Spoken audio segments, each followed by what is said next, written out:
マックス・マンシー選手が MLB の人気ポッドキャストファウルテリトリーにリモート出演。チーム思いの大谷、佐々木のピッチング、悪の軍団、そして新たなスター選手の加入などたくさん語ってくれました。ほぼノーカットで訳しました。What do you got on the fact that they went out and got Kyle Tucker? The fact that they were like, oh yeah, Edwin Diaz, he's a decent closer. We'll just bump Roki out of the closer position.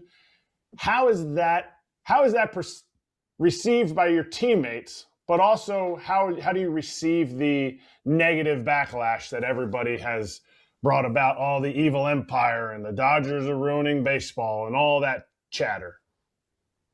Well, first off, it's exciting as a player. It's really exciting for us where you're adding two really big pieces, and it's not really like we needed anything, but adding two big pieces like that, it's very, very exciting. I think for us as an organization, you can't really worry about what is being said on the outside. We just have to worry about ourselves, and that's how we've always gone about business. We just try to worry about what happens in the clubhouse, what happens on the field, and let everyone else say what they want away from us. It shouldn't affect us. We just need to be out there focused on ourselves, and that's how we've always gone about business. It's how we're going to continue to go about our business. Max, but seriously, it's your fault, okay? It's the Dodgers' fault. Everyone's saying it's all the Dodgers' fault that there's going to be a work stoppage and a salary cap. Can you guys handle that pressure this year of not forget three-peating and trying to win another one? But it's all the Dodgers' fault that they spend money and they actually try because they make so much damn money because they spend money and try. Sure. Yeah. I memean, I guess it's our fault. Why not? Everything else is the Dodgers' fault. Global warming, the ice, the snowmageddon we just had, it's all the Dodgers' fault. I mean, everything. It's like the Dodgers have ruined every sport now. So way to go, Max. I'm super proud of you that the Dodgers win every year and you guys ruined everything in the world. Way to go. Yeah. Sorry about that. It's like I said, we just try to worry about ourselves, and the fallout happens after that. But no, I mean, the work stoppage thing that was going to happen, and we don't know if it's going to happen, but look, we're not adding any more fuel to that fire. If that happens, it was always going to happen, and it's not going to only happen just because of us. That's a totally different issue that I don't really want to fully get into at this moment. There's gonna be plenty of time for that over the next year, but we just got to focus on ourselves. All right, something you have to get into is the guy they were just showing a picture of right next to you, Kyle Tucker. Obviously, big league vets like him and like you don't have to sit down and be like, Kyle, this is how we do this. How do you guys as the Dodgers make him feel as comfortable as possible to hit the ground running on opening day? That's where spring training is so important. It's for him to come in and start, as a new player, one of the hardest things to do is learn faces. You're talking about clubhouse attendance, training staff, strength staff, coaches, all the, front office guys that help us out, the analytical guys. It's a lot of faces to learn. And so, the easiest way for him to get acclimated is to kind of just get to spring training and watch how we do things. Cause like you said, we're not going to have like a sit down meeting and be like, okay, this is how the organization runs. He's just going to see how that unfolds on its own. And, that's where we've always done a really good job in spring training with new guys is we just kind of go about our business, and they immediately pick up on what we do within 2 or 3 days. And, everyone's just focused on us and focused on getting better each day. And what can we do each day to get better? There's one little thing we'll work on every single day, and that's what we're focused on the most. And it's all about winning a baseball game. And, that's always been our number one objective is just win the game that day. And, guys pick up on that pretty quick. Were you involved in the recruiting pitch for any of this? Did the Dodgers call you and say, hey, we need you to reach out to Edwin Diaz? He's a pretty good closer. We'd like to have him. Hey, Kyle Tucker's thinking about coming here. Max, reach out and make this guy feel comfortable. No, I wasn't involved in any of that. I don't know too many guys that were involved in that. I think those deals kind of just came together. Obviously, I'm not. Max, you guys are so good, you sell yourselves. You don't even have to remember when you guys were all meeting for dinners with Shohei, all secret dinners, like, oh man, we got to have secret dinners with Shohei. And now people are like, forget that. I want to have dinner with Max Muncy, and please make them come to me now. No, I mean, obviously I'm not in the war room with the front office guys, but you know, my understanding is those deals kind of just came together. You know, I think those guys wanted to come here, they wanted to win, and you know, obviously we gave them a lot of money, but you know, that's one of the things that we've created here is people know about our culture and know about what our organization is about, and they want to come be a part of it. Are you a little mad that you guys signed Diaz? Because you got okay, decent numbers against him, or are you fine now that you're not going to need to face him anymore? Oh yeah, I'd rather not face him. I don't care what my numbers are. It's not a guy that you want to face.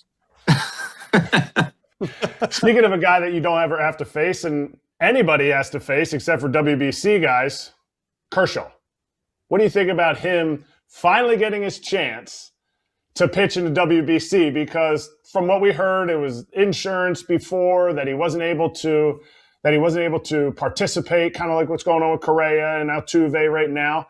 And what do you expect to see from Kershaw when he throws in the WBC? You know, I'm super pumped for him. I know he really was bummed that he couldn't do it the last time. You know, he really wanted to, but like you said, there was an insurance thing, and it just, for him, it wasn't worth that fight. You know, so I'm excited to see him go out there and get to put on, you know, the United States jersey. I think that's a cool moment for, you know, any baseball player to be able to rep their country. And I don't know what to expect out of him. The only thing I can tell you is that he's going to compete. You know, that's what he's always done. He goes out there and competes to the absolute best. And, you know, the chances that he gets to pitch, I can promise you he's going to compete and he's going to be fiery out there. But, yeah, I don't know what to expect. I don't know, you know, when the season ended, I don't know how much he's kept his arm in shape. You know, I would imagine when you make that decision to retire, you're pretty set on not throwing a baseball again. So I don't know where he'll be at, but you know, it's going to be really fun to watch, and you know, I'll be cheering him on for sure. All right. First of all, as long as he rocks the dad body, there's nothing more American than him walking around everywhere with no shirt on and the total dad. Go for it, Clayton. You deserve it. You've had an unbelievable career. First ballot Hall of Famer. But is this maybe a hint that he might not be retired? He might come back because, man, if you're retired, why the hell do you want to get all up and get ready to pitch in the WBC every once in a while? Like, you think if you're retired, like, no more throwing, no more working out, no more any of that. But Clayton's like, nope, I'm going to pitch for the USA. No, I think he's pretty set on being retired. You know, his body has been through so much. His arm's been through so much. And, you know, he had to fight through a lot of stuff last couple of years. And, you know, he's won 3 World Series, back-to-back World Series now. And, you know, I think he's pretty okay with where he's at. And, you know, he's such a good dad at home. And I think he's ready to take that on full time that, you know, unless he comes out in the WBC throwing 95, I think he's pretty set on where he's at. We discussed it. That wasn't going to be our next question. We discussed that. If he pops a 97, do you think, because of the competitor, you know the person, you also know the father and husband that he is, does he say maybe? Because every other year he's tried to do the heavy ball stuff, and it's like still just 89 sliders down and away, down and in, 2.3 ERA, and finishes the season out. Does he come back if he pops a 95 or 97? Look, I don't think so. You know, like I said, I think he's pretty content with where he's at. But you know, in years past, he's you know, already well into his workouts, been ramping up, you know, right from the season ending, and you know, who knows? Given his arm a little bit of a break, even though it was, you know, only a month or two, he may come back and his arm might feel great. And you know, if he does throw 95, he might think I could do this out of the pen for a year. But no, I really believe he's pretty content with where he's at. We agreed on the show, but it's a fun exercise to talk about it. Oh, of course, yeah. Your manager, Doc Roberts, said he would love to manage the 2028 Olympic team for Team USA. Do you want to see the big leaguers play in the Olympics? And do you think Doc would be a great manager, even though he'd have to go right up until the day before the Olympics started with you guys and then bang right into Team USA? Well, first off, yes, he would be a great manager. He's elite at what he does. He's so good at knowing his players and knowing how they operate. And, if you had professional players in the Olympics, he's going to know every single one of them. So there wouldn't be that I got to get to know my players phase. He'd be able to get right into there and be able to know everybody and manage them. And, if there were professional players, the first thing that he would do would be he'd get in contact with, all the coaches of those players just to learn, more about those guys. And, the thing with the professional players being in the Olympics is that would create such a long break in the middle of the summer that, I don't know if that's a reasonable thing to do. Because you're not going to continue the season with star players not playing in, for their teams. If they're going to be in the Olympics, you're not going to keep the season going. I don't know if I have a good answer to that. Just would I like to see it? Maybe, but at the same time, that's kind of what the WBC is for. It's almost like Olympic baseball, just not in the Olympics. The WBC is a really fun event that I really enjoy watching, and I think it's really cool, but to do it again in the Olympics, I don't know. If you're looking to get your food routine down at home, We just talked about Roki Sasaki, and Dave Roberts came out and said, he needs a third pitch. Have you faced him in like live BP? And does he need a third pitch, a slider, a curveball or something? Because, fastball split coming out of that pen in the playoffs was pretty good. Yeah, I mean, being a starter and being out of the pen is, your pitch mix has to be a little bit different. If he's sitting 100 with the split, it's because the split is so unlike any other pitch that's out there. It's almost more like a fork ball. He threw a couple splits last year that had like 700, 800 RPM on it, which, that's getting close to knuckleball territory. I don't know if he's sitting 100, he probably doesn't need another pitch, but when you look at some of the guys out there, you look at, Paul Skeens or, DeGrom, they all have the third pitch that they mix in there. And it's just something to keep the hitter off balance. When there's only two pitches you have to worry about, your approach becomes a little bit more simple. And when you're talking about seeing guys 2-3 times through an order, it's you got to have just something you can throw in there as a wrinkle. Even if it's not a very good pitch, you just have to have something to throw in there as a little bit of a wrinkle. Did you happen to catch Shohei Ohtani's MVP acceptance speech? Any parts of it? I did not, no. Okay. Well, when you go back and check it out, because he did it all in English and did a very good job, fans have been clamoring. They're like, we rarely get to hear Shohei speak, let alone in English. How is his English? And what is the one thing that you guys get on him for when he's speaking English to you guys? And because you've said it multiple times, he's very comfortable. He usually speaks English. He rarely uses an interpreter in the clubhouse. And he didn't use an interpreter when he got his MVP award. Well, he can speak baseball very, very good. But speaking baseball and speaking just normally is two different things. And, in terms of like a speech, he obviously had time to practice that. He knew what he was going to say. That's a different story than if he's doing an interview with, where questions are coming at him that he doesn't know what's going to be said. In the clubhouse, he obviously speaks, good English. Cause like I said, he can speak baseball very, very well. It's always been cool to see him interact with teammates. Cause he really tries. He definitely really tries. He's not a guy that just says, "Oh, well, I don't know. I'm not going to try to learn." He really tries to learn what his teammates are saying, and he tries to interact. And that's always been a cool thing for me to see, is that he cares. He cares enough about his teammates that he wants to learn how to communicate with them. I need to ask you a question. Do you have a selfie with Shohei? No, I try not to bother him with that kind of stuff. I got one. I got one at the awards on the stage. Shohei, I was nervous as crap. John Franco, I don't know if you know John Franco, the old pitcher for the Mets, legend, was sitting next to me, and Shohei was up on the stage at the awards.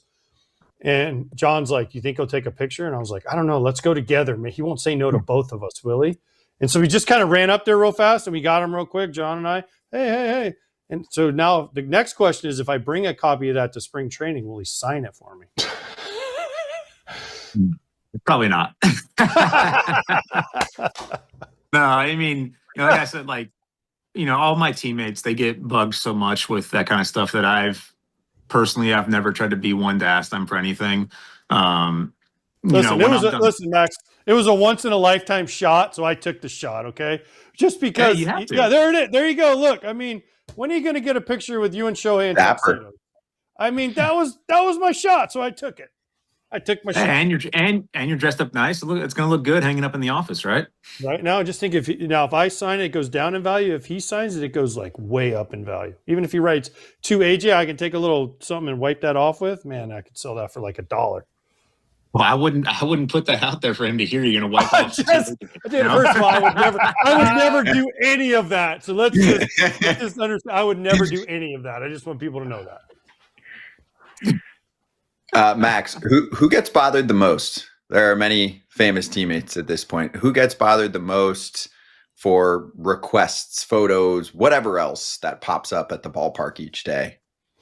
Yeah, I mean, it shows probably the top, but it's tough to pick from all my teammates. I know Kirsch got bugged a lot last year because when it became known that it was his last year, the requests started flooding in. Guys wanted to make sure they try to get a jersey or a ball or just anything. So I know he got bogged down quite a bit towards the end of the year last year. But yeah, show's probably at the top. All right. I'm going to finish with, I got 2 fan questions on here. Hold on, Scott. Yes. One on this. It's nice when you're Max Muncy and you're a star. You've done a lot of special things, and you walk around and, hey, Shohei, hey, Mookie, hey, Freddie, hey, Will, hey, Yamamoto, hey, Roki, and then your Max is Max, can you go get Shohei? Yeah, exactly. You just kind of slide, like Kyle Tucker can just kind of, as good as Kyle Tucker is, he can just hide behind Shohei and Freddie and Mookie, and you guys just walk in and nobody even, hey, Max, can you please get Shohei to sign my picture for me? I really don't mind that at all. I've been very comfortable with where I'm at, and I've been very comfortable with who I am. And at the end of the day, all of those guys being in here just gives us a better chance to win. And that's when I get to go home and look at the 3 World Series trophies I've got, and it's a good reminder every single day that it's it really takes a full team effort to win these things. And every single year, and last year was actually a really cool. The World Series last year was obviously really cool to me just because it took every single guy on the roster to win that. If any one of those guys was missing, we don't win that World Series. Every single person on the roster played a big part in winning that World Series, whether it was a catch or a hit or a certain pitch or whatever. Every single guy contributed to the one last year, and so it's just it's such a team effort that I don't mind being in the shadows. It's fun. Max, I'll queue up a fan question here, and I'll try to combine actually both. So the fan jokingly asked, or maybe not, are you going to practice the wheel play in spring training this year? Do you guys have it down? And other fans have asked also if there's anything that you're working on or that you changed in the offseason. So I'll kind of mix both of those questions together, because we had Nolan Arenado on yesterday, and he actually said he's done many things differently this offseason. These guys can probably comment more about what he was saying, but it had more to do, I guess, with rest, diet, whatever else that he's trying to switch up as everybody gets a year older and you try to be the prime version of yourself. So thoughts on both there? Well, first the wheel play. No, I don't know that we'll practice it this spring. We'll practice the usual bunt defenses, and we'll see what Bobby G has drawn up for us once spring starts. But as I talked about it last year after we ran it, that's a play that we hadn't practiced since the pitcher stopped hitting. And it's just one of those things where it just kind of came together in the moment. And if we have to run it again, I think it'll be another come together in the moment type of thing. And Doc's going to trust the players on the field to know what they need to do. And, obviously we'll have a discussion about it, but I don't think we'll be practicing it. And as for the other question, I think the thing that most of us have done this year is just having the experience of being, in the World Series multiple years now, understanding how important rest is. So I think most of the guys I've talked to have been on the same program that I've been on, that we haven't started any baseball activity until, the middle of January almost. Some guys are still just now starting, and just trying to give your body as much rest as possible, knowing that if we want to make another run to November, you got to be as rested as you can to get through the summertime. Most guys like to hit and throw all year round, but for us, we got to have that rest. And so most guys have just pushed back their training until now, starting now, knowing that spring training this year is going to be more how it was, in the old days, where spring training is almost like your off season, where you're really starting to ramp up in spring training instead of showing up to spring training fully ready to go. Which you guys have seen that evolution just as the years have gone by. It's more and more you have to be ready from the first game of spring versus, you're using spring training to get ready.